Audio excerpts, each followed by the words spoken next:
Welcome back to UV TV மக்களே. So yes, இன்னைக்கு squad analysis வீடியோவில் தமிழில் பார்த்தா உங்களுக்கு தெரிஞ்சிருக்கும். எஸ், நம்ம ரொம்ப வெயிட் பண்ண ரியல் மேட்ரிட் அவங்கள பற்றி தான் பேச போகிறோம். அவங்க 26-27 சீசனில் எந்த டீமோட போகிறாங்க, அவங்களுக்கு இந்த தடவை சாம்பியன்ஸ் லீக் அடிக்க வாய்ப்புகள் இருக்கா, அதே மாதிரி லாலிகா அடிக்க வாய்ப்புகள் இருக்கா? ஸோ டெஃபினட்டாக பார்ப்போம். அண்ட் மச்சான் என்ன நினைக்கிறேன், இந்த லோகோ பார்க்கும்போதே தெரியுது one of the best clubs இந்த வேர்ல்டு அப்படின்னு பார்க்கும்போதே தெரியுது. என்னெல்லாம் நினைக்கிறேன் இந்த டீம் பற்றி? கரெக்டாக சொல்லணும்னா எனக்கு தெரிஞ்ச ஒரு லெஜெண்டரி கிளப் மச்சான். இவங்க தான் இருக்கிறதுலே பெரிய கிளப்பு இப்போ ஃபுட்பாலை பொறுத்த வரைக்கும் அப்படின்னு பார்த்தோன்னா நம்ம ஈஸியாக சொல்லிடலாம். ஏன்னா அவங்களோட வரலாறு அப்படி, ஹிஸ்ட்ரி அப்படி. எனக்கு தெரிஞ்சு எல்லாரும் ஒரு கட்டத்தில் எப்படி இருக்கும்னா, எல்லா பிளேயருமே இந்த கிளப்புக்கு எப்படியாச்சும் வாழ்க்கையில் ஒரு தடவையாச்சும் ஆடிடணும்பா அப்படின்ற மாதிரி ஒரு ட்ரீம் கிளப்னு இருக்கும் தெரியுமா? அந்த மாதிரி ஒரு ஸ்டேச்சர் உள்ள கிளப். எனக்கு தெரிஞ்சு இவங்க அடிக்காத டிராஃபிஸ் இல்ல, இவங்களுக்கு இல்லாத ஒரு ஹிஸ்டரி இல்ல, ஒரு சம லெகசி வச்சிருக்காங்க மச்சான் இந்த கிளப். ஸோ அந்த கிளப்பால தான் எனக்கு தெரிஞ்சு எப்படி சொல்றது, அவங்களோட பிராண்ட் வேல்யூவும் சரி, ஒரு பிளேயர் எப்படி சொல்றது, இந்த கிளப் தான் வேணும். ஒரு 10-15 கிளப் நீ வச்சா கூட ரியல் மேட்ரிட் துண்டா எடுக்கிறாங்க அப்படின்னும் போது அதுக்கு ஒரு நேம் இருக்கு மச்சான். அதுதான் அப்படிதான் போவோம். ஸோ இப்ப பார்த்தோன்னா எனக்கு தெரிஞ்சு புது பிளேயர்ஸ் எல்லாம் வந்திருக்காங்க, அதே மாதிரி புது மேனேஜர் வந்திருக்காரு. ஸோ அவங்களோட எரா வந்து சூப்பரா ஆரம்பிக்க போகுது. இன்னொரு எரா, அதாவது எப்படி சொல்லணும்னா, அவங்க ஆல்ரெடி நிறைய எராஸ் இருந்திருக்கு, அதாவது பிட்டு பிட்டா. அதுக்கு அடுத்து பார்த்தோன்னா ஒரு ஸ்லைட் டிப்போ மச்சான் கடந்த ஒரு 2-3 வருஷமா. அதுக்கு காரணமும் அவங்களுக்கு ஒரு கரெக்டான மேனேஜர் அமையல. ஏன்னா இப்ப ஜிடேன் போயிருந்தாரு, ஜிடேன் போனதுக்கு அப்புறம் ஆன்செலாட்டி வந்திருந்தாரு. ஆன்செலாட்டி வந்த பிறகு சூப்பராக கேரி ஃபார்வர்ட் பண்ணியிருந்தாரு. ஆன்செலாட்டி போனதுக்கு அப்புறம் ஒரு வைட் ஓப்பன் பொசிஷனா ஆயிடுச்சு. அதுக்கப்புறம் யாராலையும் பண்ண முடியல. போன சீசன் ஆர்புலோவா வந்தாரு, அதுக்கு முன்னாடி ஜாபி அலோன்சோ வந்தாரு. அவங்க 2 பேராலையும் ஷைன் ஆக முடியல இந்த கிளப்ல. அதுக்கு மெயின் காரணம் நிறைய இருக்கு, நம்மளும் பேசியிருந்தோம். ஒரு சைடு வந்து மேனேஜ்மெண்ட் சரியில்லையா, இல்ல பிளேயரை பேக் பண்றாங்களா அப்படின்ட்டு. இப்ப ஸ்பெஷல் ஒன் வந்திருக்காரு மொரினியோ. அவர் எப்படி பண்ண போறா நான் பார்க்க ஆவலா இருக்கேன். ஏன்னா போன சீசன் வந்து சாம்பியன்ஸ் லீக்லயும் நம்ம பார்த்தோம். எனக்கு தெரிஞ்சு அவங்க குவாலிஃபை ஆக விடாம வேற ஒரு டீம் வச்சு அடிச்சிருந்தாரு. ஒரு எப்படி சொல்றது, சூப்பரா இருந்தது அது பார்க்கவே. ஒரு கோல் கீப்பர் வந்து கோல் ஸ்கோர் பண்ணிட்டு அவர் வந்து எப்படி இந்த குவாலிஃபைஸ் ஆட வச்சிருப்பாரு ரியல் மேட்ரிட. இப்ப அவரே வந்திருக்காரு டேக் ஓவர் பண்றது. நீ என்ன மச்சான் நினைக்கிற Jose Mourinho? Yes, Jose Mourinho பற்றி தான் நம்மளுக்கு தெரியுமே. Already proven manager, Real Madrid already prove பண்ணியிருக்காரு. ஸோ ஒன்ஸ் அகெயின் வந்து நிறைய பேரை போட்டு பார்த்தாங்க. ஸோ ஜாபி அலோன்சோ இருந்தார், இன் அண்ட் அவுட் பெருசாக டைம் தரல, இல்லை அவருக்கு ஏற்ற மாதிரி அமையல ஸ்குவாடு. அண்ட் பிளேயர்ஸ், மேனேஜ்மெண்ட் நிறைய வாக்குவாதங்கள் அப்படி இப்படின்னு போச்சு. பட் இதுக்கெல்லாம் முடிவு வரணும் அப்படின்னா மொரினியோ வந்தால் தான் வேலைக்கு ஆகுன்ற ஒரு முடிவை ஃப்ளாரண்டினோ பெரஸ் எடுத்திருந்தார். அண்ட் அவர் தான் பிரசிடென்ட். அவர் ஒரு சூப்பரான ஒரு அப்ரோச் பண்ணியிருக்காரு இந்த தடவை. அண்ட் ஆஸ் யூஷுவல் எல்லா சீசனுமும் ரியல் மேட்ரிடுக்கு ட்ரான்ஸ்ஃபர்ஸ் படி பார்க்கும்போது பயங்கரமாக இருக்க போகுது. அண்ட் ஃபஸ்ட்டு இந்த ட்ரான்ஸ்ஃபர் லிஸ்ட்டில் வந்து பேசிக்காக மேனேஜர் எடுத்துட்டாங்க மச்சான். அண்ட் அதுக்கப்புறம் ஒரு பிளேயரை தட்டி தூக்க ஆரம்பித்தாங்க. ஸோ நம்ம அவங்களோட ட்ரான்ஸ்ஃபர்ஸ் பார்த்தாவே உங்களுக்கு தெரிஞ்சிருக்கும் மச்சான் யாரெல்லாம் இவங்க ட்ரான்ஸ்ஃபர்ஸ் பண்ணியிருக்காங்க உள்ள. அண்ட் நிறைய பிளேயர்ஸ் வெளியவும் போயிருக்காங்க, பழைய தலைக்கட்டுங்க எல்லாம். ஸோ ஒன்னொன்னா சொல்லு யாரெல்லாம் அதுன்னு. ஸோ இவங்க ட்ரான்ஸ்ஃபர் இன் பண்ணது பார்த்தோன்னா எனக்கு தெரிஞ்சு பெர்னார்டோ சில்வா பண்ணியிருந்தாங்க மச்சான். போன சீசன் எண்ட் ஆனவனையும் நமக்கு தெரிஞ்சிருச்சு பெர்னார்டோ சில்வா அவங்க ஹார்டாக போய் பண்ணியிருந்தாங்க ஒரு ஃப்ரீ ட்ரான்ஸ்ஃபரில். அதுக்கப்புறம் பார்த்தோன்னா எனக்கு தெரிஞ்சு இப்ராஹிமா கொனாட்டே ஒரு பேட் சீசன் தான் லிவர்பூல்ல ஒரு தைரியமாக அவங்க போயிட்டு சைன் பண்ணாங்க. ஏன்னா ஜோசே மொரினியோ மேபி அவரோட இன்வால்மெண்ட் இருந்திருக்கான்னு தெரியல அந்த சைனிங்ல. ஸோ அதுக்கப்புறம் பண்ணாங்க. ஆனால் வேர்ல்டு கப் ஆரம்பிக்கிறதுக்கு முன்னாடி குக்குரேலா போய் ஹார்டாக சைன் பண்ணியிருந்தாங்க மச்சான். குக்குரேலா ஆல்ரெடி நம்ம பார்த்தோம் பார்சிலோனால எப்படி சொல்றது, ஒரு ஆவரேஜ் சீசன் ஃபிளாப்னே சொல்லலாம் மச்சான். பார்சா அகாடமில இருந்து வந்து ஒரு ஃபிளாப் ஆயிட்டாருங்க. அதுக்கப்புறம் அவர் செல்சியை வாங்கியிருந்தாங்க. செல்சியில போயிட்டு அவர் ரீபில்ட் பண்ணாரு அவரோட கெரியரை. ரீபில்ட் பண்ணி இவங்க பார்த்து இப்ப ரியல் மேட்ரிட்க்கு வந்திருக்காரு. கிட்டத்தட்ட பார்சாக்கு அகைன்ஸ்டாவே எல் கிளாசிக்கோல இருக்க போறாரு. அது ஒரு நல்ல தருணமா இருக்கும்னு நினைக்கிறேன், இஃப் ஐம் நாட் ராங். அதுக்கப்புறம் பார்த்தா யான் டியமண்டே டிரான்ஸ்ஃபர்ல ரொம்ப மாட்டிக்கிட்டாங்களோ எனக்கு என்னமோ தோணுது மச்சான். இவங்க வந்து 2 விஷயத்துல மாட்டினாங்க மச்சான் இந்த டிரான்ஸ்ஃபர் விண்டோல. ஒன்னு வந்து வினிசியஸ் எக்ஸ்டெண்ட் பண்ணுவாரா மாட்டாரா, அதே மாதிரி யான் டியமண்டே வராரு டிரான்ஸ்ஃபர் ஆரம்பிச்சதுல இருந்து வராருன்னு சொல்லி அவங்க இழுத்தடிச்சு கிட்டத்தட்ட ஒரு 130-140 மில்லியனுக்கு சைன் பண்ணிருக்காங்க. இந்த சைடு பார்த்தோன்னா வினிசியஸ்க்கும் ஒரு ஹியூஜ் கான்ட்ராக்ட் கொடுத்துருக்காங்க நான் கேள்விப்பட்டேன். ஏன்னா அவ்வளவு பெரிய கான்ட்ராக்ட் கிட்டத்தட்ட எம்பாப்பேக்கு ஈக்குவல்னு நினைக்கிறேன், இஃப் ஐம் நாட் ராங். கொஞ்சம் கம்மியா இருந்திருக்கலாம் மேபி. அவர் அக்ரி பண்ண வச்சிருக்காங்க. எனக்கு தெரிஞ்சு அவங்க மெயினா பாக்குறாங்க வினிசியஸ் ஜூனியர் அண்ட் டியமண்டே. அதை வச்சுதான் போறாங்க. நீ என்ன மச்சான் நினைக்கிற இந்த டிரான்ஸ்ஃபர் பத்தி? மேபி ஏதாவது மிஸ் அவுட் பண்ணிட்டாங்களா, யாரா நிக்கோ பாஸ் அந்த மாதிரி விட்டுட்டாங்களா, நீ என்ன நினைக்கிற அதை பத்தி? டெஃபினட்டா அவங்க சைனிங்ஸ் வந்து ஸ்டார்டிங்ல இருந்து கிளியரா இருந்த மாதிரி இருந்தது. மொரினியோ வந்ததுக்கு அப்புறம் வேர்ல்ட் கப் ஆரம்பிக்கும் போதே கிட்டத்தட்ட ஜூன் மாசத்திலே வந்து கூக்கரேவை எடுத்திருப்பாங்க, கொனாட்டேவை எடுத்திருப்பாங்க, பெர்னார்டோ சில்வா எடுத்திருப்பாங்க. அண்ட் வினிஷியஸோட டைலமா தான் போயிட்டு இருந்தது. கான்ட்ராக்ட் அவருக்கு 1 வருஷத்தோட முடிய போகுது, அப்படின்னா ஃப்ரீ ஏஜென்ட்டா போற மாதிரி ஒரு சிச்சுவேஷன் ஒன்று கிரியேட் ஆச்சு. பட் அதுக்கப்புறம் மொரினியோட இன்வால்மெண்ட்டும் அதில் இருந்தது அப்படின்ற மாதிரி சொல்லியிருந்தாங்க. பட் ஃபைனலி கான்ட்ராக்ட் எக்ஸ்டெண்ட் பண்ணியிருக்காரு 2033. ஸோ அது வரைக்கும் வினிஷியஸ் பண்ணியிருக்காரு. அண்ட் கூடவே வந்து டிமாண்டே, ஸோ வந்து ஒரு யங் ப்ராஸ்பெக்ட் நம்ம எல்லாருக்குமே தெரியும். பட் இருக்கிறதுலே ரியல் மேட்ரிடோட ஹிஸ்ட்ரியிலே இதுதான் அதிகமான ஒரு அமௌண்ட்டாக இருக்குது. ஸோ கிட்டத்தட்ட 140 மில்லியன்.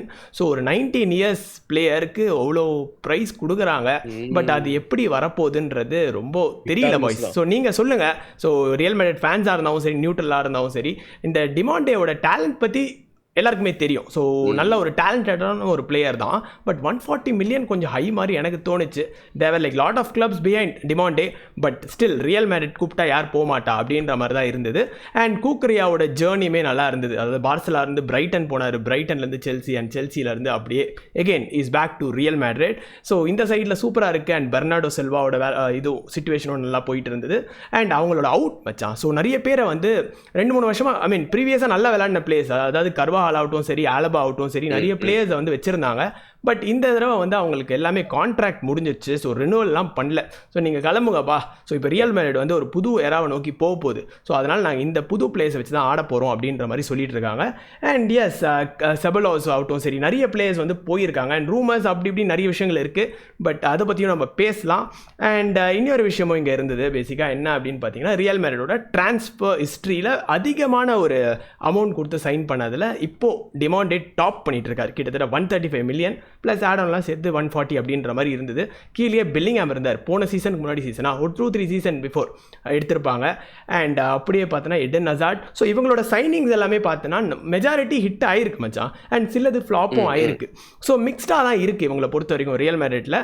பட் ரியல் மேட்ரிட் எப்பவுமே அப்படி தான். ஸோ நான் எப்போவுமே ஹையாக போய் பெஸ்ட்டு பிளேயர் யார், அவரை தூக்கி வண்டியில் ஏற்று, மிச்சவங்க எல்லாரையும் வண்டியில் ஏற்று, வண்டியை வச்சு ஏற்றுன்ற மாதிரி தான் சொல்லுவார். பட் எஸ், ரியல் மேட்ரிட் அப்படிப்பட்ட ஒரு கிளப் தான். அண்ட் அவங்களோட ஃபிலாசபியும் அதே தான். ஸோ கோயிங் ஃபார்வர்டு என்னென்னு பார்ப்போம். பிளேயர்ஸை பேக் பண்ணுறாங்களா இல்லை மேனேஜரை பேக் பண்ணுறாங்களா, அதுதான் இம்பார்ட்டன்ட் விஷயமா இருக்க போகுது. அண்ட் ஆல்சோ ஸோ இந்த பிளேயர்ஸோட கான்ட்ராக்ட் ஃப்ரண்ட் 3, ஒரு சைடில் எம்பாப்பே, இன்னொரு சைடில் வினிஷியஸ், ஒரு சைடில் டிமாண்டே அண்ட் ஜோசே மொரினியோ. ஒரு மாதிரி ஃபுல் கவுண்டர் அட்டாக்ல பசங்க தெரிச்சு ஓட போகிறாங்க. அண்ட் எந்தெந்த டீம்லாம் பலிகாடு ஆக போகிறாங்கன்னே தெரியல மச்சான். ஸோ பார்ப்போம். சாம்பியன்ஸ் லீக் வரும்போது ஒரு வேறு ஜானரில் இருக்க போது. ஏன்னா அவங்க கோட்டை சாம்பியன்ஸ் லீக். ஸோ போன 2 வருஷமாக கொஞ்சம் சொதப்பிட்டு இருந்தாங்க ரியல் மேட்ரிட், பீங் ஃப்ராங்க். அவங்களால அதான் நீ சொல்லியிருந்த ஸ்டார்டிங்கே வந்து அவங்களுக்கு வந்து யாரை பேக் பண்ணுறதுனே தெரியல. பிளேயர்ஸ் பக்கம் போக ஆரம்பித்தாங்க. முன்னாடிலாம் அப்படி இருக்காது. ஃபுல்லாகவே ரியல் மேட்ரிட் வந்து மேனேஜர் அண்ட் போர்டை மட்டும் தான் ஃபுல்லாகவே ட்ரஸ்ட் பண்ணுவாங்க. பட் கடந்த ஒரு 2 வருஷமாக பிளேயர்ஸ் பக்கம் லைட்டாக அப்படி போகிற மாதிரி எனக்கு தோணுச்சு. ஸோ அதுதான் இந்த ஒரு டிப்புக்கு ஒரு காரணமானு தெரியல. பட் கோயிங் ஃபார்வர்டு ஒரு கிளியர் ஏமோட போவாங்க நான் நம்புகிறேன். பார்ப்போம் 26-27 சீசன் எப்படி இருக்க போகுது அப்படின்னு. அண்ட் போன தடவை வினிஷியஸ் ஸ்டார்டிங்கில் வரும்போது 25 ஜெர்சி போட்டிருந்தாரு. அண்ட் இப்போ வந்து டிமாண்டே அந்த ஜெர்சி எடுத்திருக்காரு. அண்ட் மச்சான், நீ டிமாண்டே பற்றி என்ன நினைக்கிற? As a player is a very good player. But Real மேட்ரிட்ல ப்ரெஷர்லாம் எப்படி இருக்க போகுது? அவர் அதை தாக்கு பிடிச்சி வருவாரா? எனக்கு சிம்பிளா சொல்லணும்னா, ரியல் மேட்ரிட் வந்து ஒரு நல்ல ஸ்கவுட்டிங் வச்சிருப்பாங்க மச்சான். ஜென்ரலாவே அவங்க வந்து எப்படி சொல்ற, லா மாசியா மாதிரி டேலண்ட்டை ப்ரொடியூஸ் பண்ண மாட்டாங்க. ரொம்ப ரேரா தான் டேலண்ட்டை ப்ரொடியூஸ் பண்ணுவாங்க. பட் ஸ்கவுட் பண்ணி எடுக்கிறதுல ஜித்துன்னு நான் சொல்லலாம். ஏன்னா இப்போ வினிஷியஸ் எடுத்தது, அதே மாதிரி பிரேசில்ல இருந்து ஹென்ரிக்கு வேற எடுத்திருந்தாங்க. ஸோ அவருமே ஒரு நல்ல டேலண்ட் தான் ஆக்சுவலா. ஒரு லாங் ரன் கொடுத்தா maybe he can prove himself. அதே மாதிரி தான் இப்போ டியமண்டேவா ஹார்டா போயிட்டு 19 இயர்ஸா இருந்தாலும் பரவாயில்ல, எனக்கு மணிலாம் பிரச்சனை இல்லை அப்படின்னு போயிட்டு வாங்கியிருக்காங்க. எனக்கு மோஸ்ட் ப்ராபபிலி ரியல் மேட்ரிட் கிட்ட ஹிட் ஆகும் தான் தோணுது. ஏன்னா அவங்களோட சக்சஸ் ரேட் பார்த்தா ரொம்ப ஹியூஜா இருக்கு. அதே மாதிரி இன்னொன்று அவங்க என்ன பண்ணுவாங்கன்னா, ஒன்னு யங்ஸ்டர் ப்ராப்பரான யங்ஸ்டர் சைன் பண்ணுவாங்க. அப்படி இல்லைன்னா வெல் ப்ரூவன் பிளேயர்ஸா. இப்போ ஃபார் எக்ஸாம்பிள் நம்ம ரொனால்டோ பார்த்தோம், கேரத் பேல் பார்த்தோம். அவங்க ஆல்ரெடி ப்ரூவன், அவங்கள சைன் பண்ணி இட்டு கொடுத்துருக்காங்க. அதுல ஒரே ஒரு ஃபிளாப் நம்ம இஃப்ஸ் அண்ட் பட் சொல்லணும்னா எடன் ஹசார்ட் மட்டும் தான் கொஞ்சம் அப்படி ஆயிட்டா. அதுக்கும் காரணம் இருக்கு மச்சான். ஏன்னா அவருக்கு போன உடனே அங்க இன்ஜுரி ஆயிடுச்சு. அதே மாதிரி அந்த இது செட் ஆகல அவருக்கு என்விரான்மெண்ட்டும். ஸோ அதனால அவருக்கு ஒத்துக்கல எதுவுமே. அப்படிதான் போச்சு. மிச்சபடி பார்த்தா அவங்க சக்சஸ் ரேட் சூப்பராகவே இருக்கு. யாரு போனாலுமே பயங்கரமா தான் ஆடுவாங்க. ஸோ டியமண்டேவை நம்ம நல்லா எதிர்பார்க்கலாம் மச்சான். ஒரு நல்ல சைனிங் தான். பட் அவங்க எவ்வளவு கேம் டைம் தராங்க, மேபி ஒரு 2-3 மேட்ச்லயே பார்த்துட்டு அவர் திரும்பி உட்கார வைக்கிறோம், இல்ல நாங்க லோன்ல அனுப்புறோம், அப்படி பண்ணக்கூடிய கிளப்பும் ரியல் மேட்ரிட். ஏன்னா ஹார்டா டெசிஷன் எடுப்பாங்க. ஏன்னா ஹென்ரிக்கும் இதே மாதிரி தான் ஒரு நல்ல சைனிங் பண்ணியிருந்தாங்க போன சீசனும் அதுக்கு முன்னாடி சீசனும். உடனே ஒரு 4-5 மேட்ச் கொடுத்துட்டு டப்புன்னு லோன்ல அமைச்சிருப்பாங்க போன சீசன். ஸோ அப்படி பண்ணிடக்கூடாதுன்னு தான் நான் பாக்குறேன். டியமண்டேக்கு ஒரு நல்ல லாங் ரன் கொடுக்கணும்னு தான் நான் நினைக்கிறேன் மச்சான். நல்லா ஷைன் ஆவார்னு தோணுது. ஓகே பாய்ஸ், ஸோ நீங்கள் சொல்லுங்கள், டிமாண்டே சக்ஸஸ் ஆவாரா இல்லையா? அண்ட் டெஃபினட்டாக real Madrid fans and neutral fans மறக்காமல் கமெண்ட்டில் சொல்லுங்கள். அண்ட் ஒரு பிக் மணி சைனிங்காக இருக்குது. ஸோ இது வந்து அந்த பிளேயருக்கு பர்சனலாக ப்ரெஷரைஸ் ஆகுமா, ஸோ இல்லையான்றதை சொல்லுங்கள். And yes, Bernardo Silva again ஒரு பயங்கரமான ஒரு தலைக்கட்டுன்னு நம்ம சொல்லலாம். மான்செஸ்டர் சிட்டியில் இருந்தார். ஒரு சூப்பரான ஒரு சீசனாக இருந்தது. விங்கராக இருந்து ஒரு மாதிரி பெப்போட சிஸ்டமுக்கு சூப்பராக அடாப்ட் ஆனார். அண்ட் இவரோட டாக்ஸும் ஒரு டைமில் பார்சலோனா போச்சு. பட் இவங்க வலையை போட்டு இழுத்துட்டாங்க. ஸோ இவர் வந்து ரியல் மேட்ரிட்டுக்கு வந்திருக்காரு. அண்ட் ரியல் மேட்ரிட் கூப்பிட்டா யார் போக மாட்டான்றது பெர்னார்டோ சில்வாவும் சொல்லியிருப்பாரு. அண்ட் அவரோட ஜேர்னி இந்த மாதிரி தான் இருந்தது மச்சான். ஸ்டார்டிங் மொனாக்கோல இருக்கும்போது ரொம்ப கம்மியாக இருந்தது வேல்யூ, 15 மில்லியன் தான் இருந்தது. அதுக்கப்புறம் சிட்டி போயிட்டு 40 மில்லியன் ஆச்சு, அண்ட் 80 மில்லியனா 70 மில்லியன், அண்ட் இப்போ வந்து 22 மில்லியனில் இருந்தது. பட் கான்ட்ராக்ட் சிட்டியில் முடிஞ்ச காரணத்தினால ஃப்ரீயாக போயிருந்தார். ஸோ இந்த மாதிரி தான் பெர்னார்டோ சில்வாவும் இருந்தது. அவர் டெஃபினட்டாக ஒரு அசட்டாக தான் இருக்க போகிறார். ஸோ என்னதான் ஏஜ் ஆனாலும் அந்த எக்ஸ்பீரியன்ஸ் காட்டுறதுக்கு ஒரு பிளேயர் தேவை. மேபி அந்த வகையில் தான் போயிருக்காங்கன்னு எனக்கு ஏதோ தோணுது. இது எல்லாமே இந்த like lot of players. But ஒன்னொன்னா பார்க்கலாம் இவங்களோட டீம், இவங்களோட ஸ்குவாட் எப்படி இருக்கு அப்படின்றத பார்த்துடலாம். ஸோ 4-3-3 இல்லை 4-2-3-1 வச்சு தான் பாய்ஸ் விளையாட போறாங்க ரியல் மேட்ரிட். ஸோ அதில் எந்த சந்தேகமும் கிடையாது. மொரினியோ அந்த மாதிரி தான் போறாரு. அண்ட் இவங்களுக்கு ஒரு பொசிஷன்லையும் பேக்கப் எப்படி இருக்கு அப்படின்னு பார்த்துடலாம். ஸோ ஸ்டார்டிங்ல இந்த கோல் கீப்பர்லேருந்து ஆரம்பிக்கலாம் மச்சான். So undoubtedly Courtois will be the main goalkeeper, correct? And Lunin வந்து பேக்கப்பாக இருப்பார். லொனேன் ஒரு பயங்கரமான ஒரு கோல் கீப்பர், நம்ம நல்லா தெரியும் அவரை.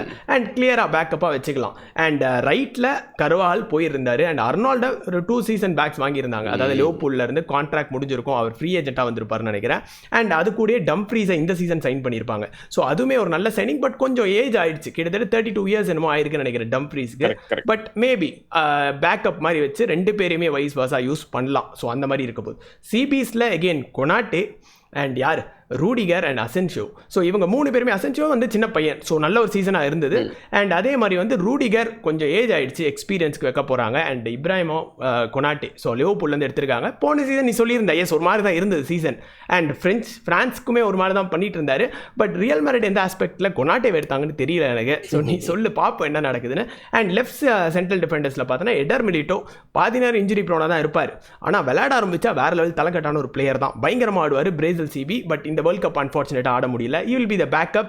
அண்ட் ஹாய்சன் நல்ல ஒரு சீசனாக இருந்தது டீன் ஹாய்சனுக்கு. ஸோ அவர் திருப்பியுமே கண்டினியூ பண்ணுறதுக்கும் வாய்ப்புகள் இருக்குது. அண்ட் லெஃப்ட்ல அகெயின் கூஞ்சு கிடக்குது, ஒரு 3 எல்பி வச்சிருக்காங்க.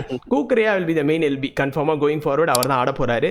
அண்ட் கரேரஸ் இருக்கார், ஸோ அவரும் இருக்காரு. அண்ட் ஃபெர்லாண்ட் மெண்டியும் அதே கதை தான், மிலிட்டோட கதை தான் ஃபெர்லாண்ட் மெண்டியும். ஸோ மொரினியோவுக்கும் தெரியல இந்த மாதிரி ஒரு பிளேயர் இன்னும் என் டீமில் இருக்காரா அப்படின்ற மாதிரி ஒரு சில கேள்வியும் கேட்டிருந்தார். ஸோ பேக் 5 சூப்பராக இருக்குல்ல மச்சான். ஸோ நல்ல ஒரு ஸ்ட்ராங் லைன் அப்போ தானே இருக்குது.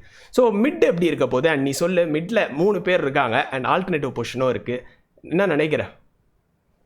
ஸோ பேக் வந்து நீ சொன்ன மாதிரி ரொம்ப ஸ்ட்ராங்கா இருக்கு மச்சான். அங்க கையை வைக்க தேவையில்ல. மேபி இருக்கிற பிளேயர்ஸ் வேணா வெளில அனுப்புவாங்க. இப்போ ஃபார் எக்ஸாம்பிள் நீ சொல்லியிருந்த தெரியுமா ஃபெர்லாண்ட் மெண்டி, ஏன்னா அவருக்கு சான்ஸ் கிடைக்க போறது இல்லை. ஏன்னா கூக்குரேலா அவருக்கு பேக்கப் வந்து கெரரஸா இருக்க போறாரு. ஃபெர்லாண்ட் மெண்டி ஒரு மெயின் லெவலில் ஸ்டார்ட் பண்ணக்கூடிய பிளேயர்.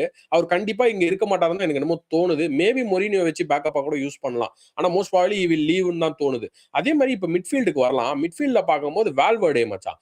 வால்வர்டே எப்படி சொல்றது, மல்டி டைமென்ஷனல் பிளேயர்னு சொல்லலாம். ஈ can play right wing, midfield, அதே மாதிரி ஆர்பியும் ஆடுவார். சோ அந்த மாதிரி இருக்க பட்சத்துல ஒரு ரொம்ப பிடிச்சமான ஒரு பிளேயர் மொரினியோக்கு. ஏன்னா கவுண்டர் ஆட போறாரு, கவுண்டர்ல பயங்கரமா ஆடுவார் வால்வர்டே. நமக்கு தெரியும் பேஸும் இருக்கு, டிஃபென்சிவ் ஆட்ரிபியூட்ஸும் இருக்கு. அப் அண்ட் டவுன் ஓடிக்கிட்டே இருப்பாரு, ஒரு இன்ஜினியர் சொல்லலாம். சோ அவர் தான் கேப்டன்சியும் அவர் தான் வச்சிருக்காரு நினைக்கிறேன், if I am not wrong, Valverde தான். அதுக்கப்புறம் இன்னொரு மெயினான மிட்ஃபீல்டு பார்த்தோன்னா எனக்கு தெரிஞ்சு இந்த சைட்ல சுவோமெனி, பெர்னார்டோ சில்வா, அப்புறம் பிட்டார்ச் அவர் இருக்காரு. ஆனா பார்த்தோன்னா எனக்கு தெரிஞ்சு சுவோமெனி தான் மெயினா போறாங்கன்னு நினைக்கிறேன் மச்சான். இப்ப சுவோமெனி கேமோவிங்க அப்படி மாறி மாறி ஆடுவாங்கன்னு எனக்கு என்னமோ தோணுது அந்த சைட், லெஃப்ட் ஹேண்ட் சைட் பார்க்கும்போது.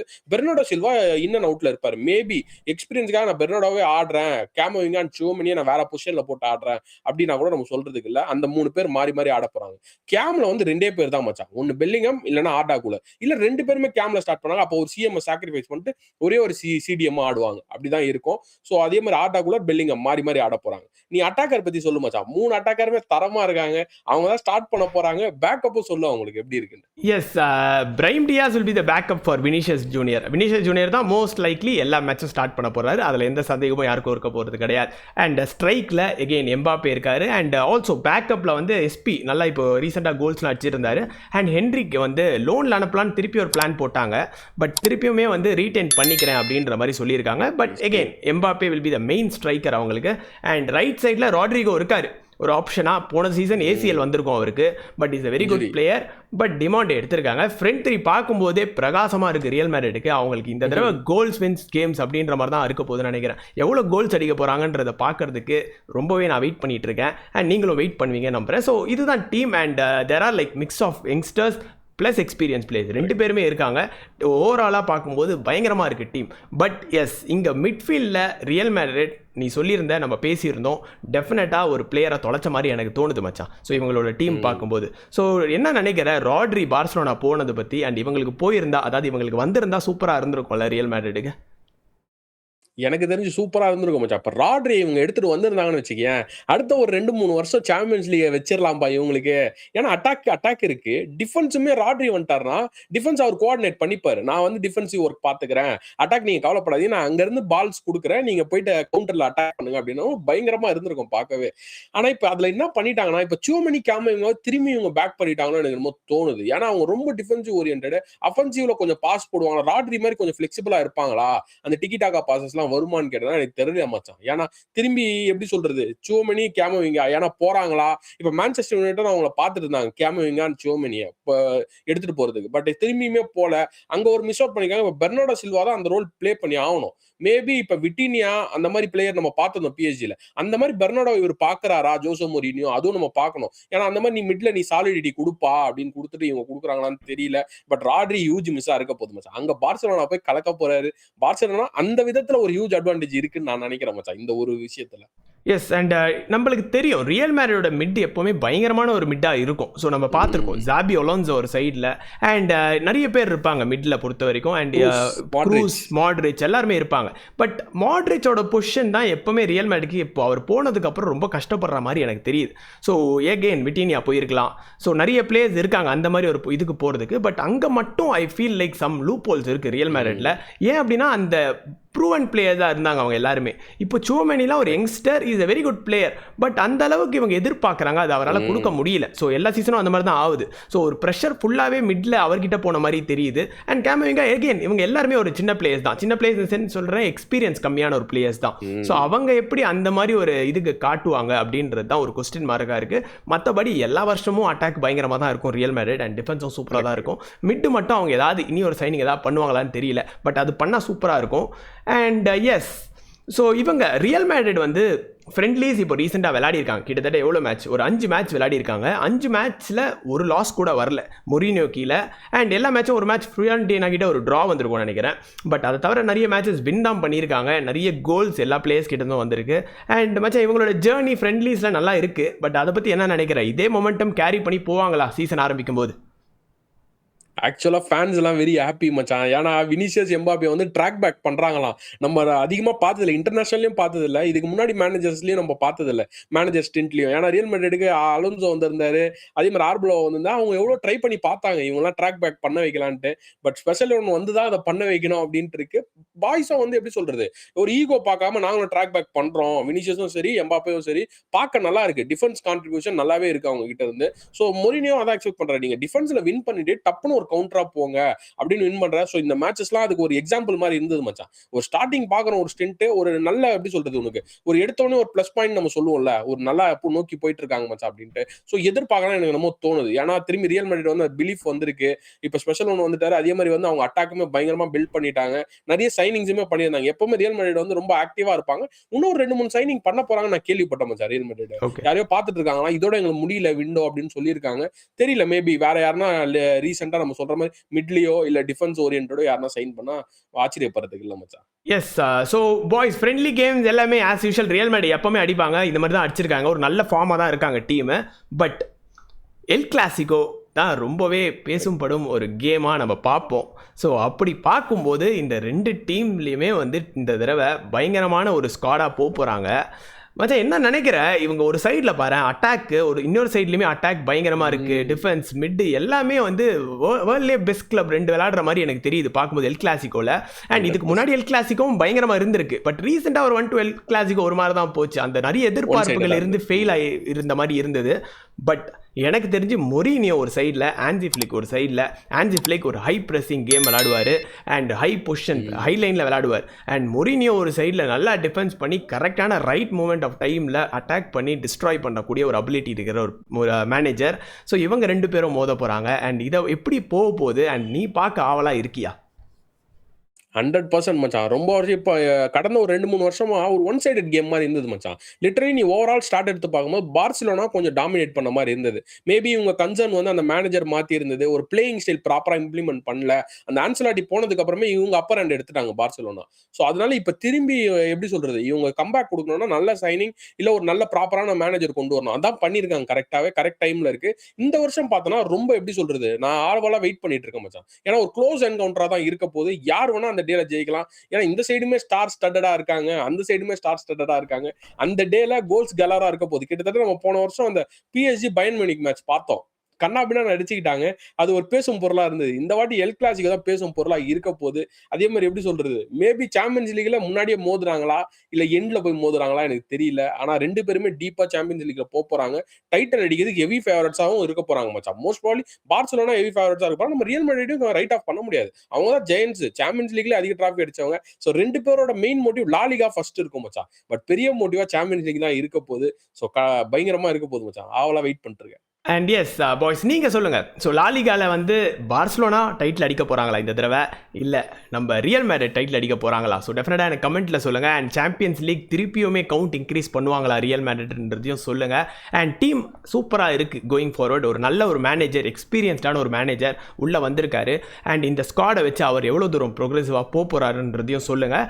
பட் எஸ் பாய்ஸ், ஸோ இதெல்லாம் தான் ரியல் மேட்ரிடோட ஸ்குவாட் அனாலிசிஸில் நான் உங்களுக்கு சின்ன ஒரு எக்ஸாம்பிள் இந்த மாதிரிலாம் இருக்காங்க டீம், அண்ட் இப்படி தான் போகிறாங்கன்ற ஒரு ஹெட்ஸ்அப் கொடுத்துருந்தேன். அண்ட் நீங்கள் இது இல்லாமல் வேறு ஏதாவது ட்ரான்ஸ்ஃபர்ஸ் ரியல் மேட்ரிட் இனி பண்ண போகிறாங்களா, அதே மாதிரி டிபாச்சர்ஸ் ஏதாவது நடக்க போதா, ஏதாவது பிளேயர்ஸ் வெளியே போகிறாங்களான்றதும் டெஃபினட்டாக ரியல் மேட்ரிட் ஃபேன்ஸ் சொல்லுங்கள் கமெண்ட்டில்.